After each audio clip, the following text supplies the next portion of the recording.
really nice consistent row here where this planter really did a good job here. Three-dimensional angle that makes it difficult for the deer to jump over it.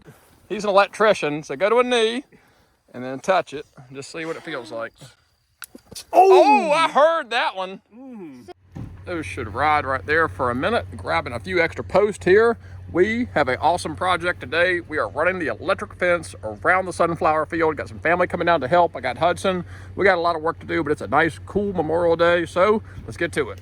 Today's project is finishing off this electric fence. We've got to come to this lower end down here and set a few poles to box out this lower end where we took a few poles out to expand the field. The plan is to fence off this entire 1.2 acres because if we don't, the deer come in here and, well, they eat out our sunflowers.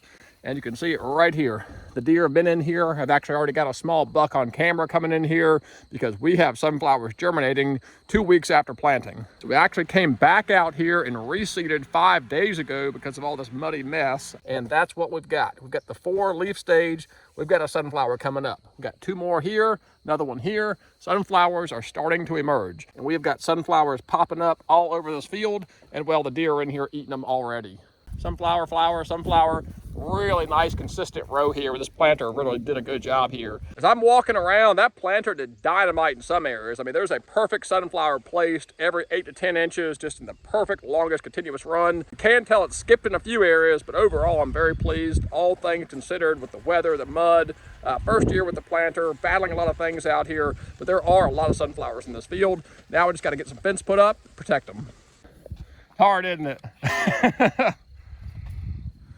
Got it knocked out. We ended up setting 1, 2, 3, and our corner post 4. We had to fill a gap in, so we just dug and set 5 posts, and we got them packed in there really good and tight. Now the fun part is we got to run around this whole field and install 4 rows of insulators. I went and bought a few, but God rest his soul, Dad had already loaded up for this project. Thank you, Dad. Still hooking us up out here.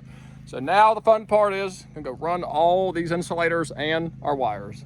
You're the bottom insulator, you're the second insulator, you're the third insulator, I'll be the top insulator. We're gonna walk around here, we're gonna do this as a family. You ready? Starting to crack, there you go. Might give him a drill and some screws. So we've got a couple of these vertical risers up. You can see what we've got here, 4 rows of hot. Then we're gonna run 2 top runners that are beveled here. Creates that 45 3-dimensional angle that makes it difficult for the deer to jump over it. And it worked really well last year, so we're going with it again this year. There are deer tracks all in this field everywhere. So if we don't protect them, they're gonna get eaten. And what's the point of planting them if they're gonna get eaten by the deer? Now I have my little helper, Rory, here, and she's been out here helping me run some wire. This is my brother's daughter, right? Yeah, so brother just got married. So we're gonna run this white visible poly as our 5th wire, and if we have enough, we'll run it for our top 6 wire as well. But if we don't, we've still got this high density cord here to be our high visibility 6 wire up high on this fence. The goal is not only to shock and keep the deer out, but for them to see it and not run into it. Because right now, you can't see that line, can you? No, if you ran full steam, you'd run right into it. So it's not very visible. We might tie some white flagging on it, something that flashes a little bit because it's not very visible. But the doves are out here flying around, home stretch here, getting the electric fence put up. Yeah, they're everywhere. A lot of sunflowers starting to pop up. So if we don't protect them, they're gonna get eaten. You see a few of them? Yep, nice little cluster of them. We have 1 here, and the planter dropped 2 right here, another one there. So we've got little sunflowers popping up everywhere in these rows, especially up here in this no-till area. We got a lot of sunflowers. Baby. Yeah, it's a little baby one. So we got a lot of sunflowers in rows out here. We're excited. Getting the last of our gates set up here. And this is how we get in and out of the field. We actually put these gate connectors here at one end. Got 6 of them here, actually disconnected from the top to the bottom.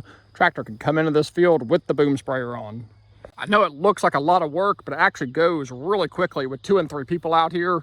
But now that we've got the insulators on this year, and next year will be even smoother, all we do is just run these things. 1 person can walk, spool off the wire, wrap it, keep going. So we've got 6 hot lines this year. That is new for us. Last year we had 5 hot lines, and the top one was just kind of a dummy line, high visibility. So we've actually got all 6 rows here are gonna be hot this year. So deer are in trouble if they try to jump this thing. So what we do, we've got the 30-mile controller here, and you can see here the drop cord.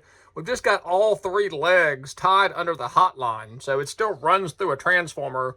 And then, of course, we've got our grounding going out to the ground rods, and the transformer just plugs into a regular receptacle. But this is not 120 volts out here. It is ran through the 30-mile controller here. You can see it flashing. That tells you it's hot. Power this thing, we've got a single line ran around the perimeter of this upper field, tied into the back field back here, hooked up to a drop cord. I'm always asked, is this 120 volts? And no, we've got it ran to a 30-mile transformer. He plugs that in, it should be hot. Let's see if it pops. So you gotta hold it there for just a second. Oh!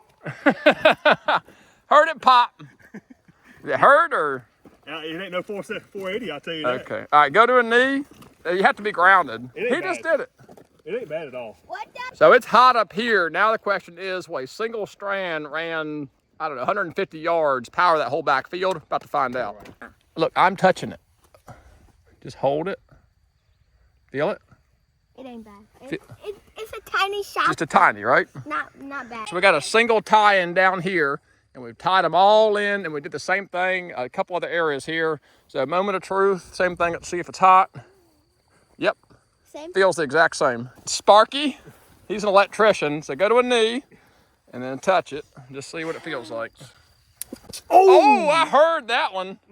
See? I heard that one. Hear that click? I want to do it now. So now we got to test the top line. No, we don't. It is starting to rain. We are wrapping it up. We have got 6 hot runs of electric fence out here, and this should curtail our deer activity big time. It worked in the past. The same setup worked really well last year. I know some people have their thoughts on it, but for us, we've got the permanent poles out here. It's a no-brainer. Worked really well last year, so feeling optimistic. We'll be back out here in a couple weeks, checking on things, seeing how they're looking. We've got rain setting in, 2 more days of rain coming after a 7-day dry spell. We've got a lot of sunflowers out there, so we're feeling really optimistic now. I think we're gonna be in okay shape if we keep getting the rainfall we need. But till the next video, really appreciate you guys joining me. As always, thanks for watching. God bless, take care.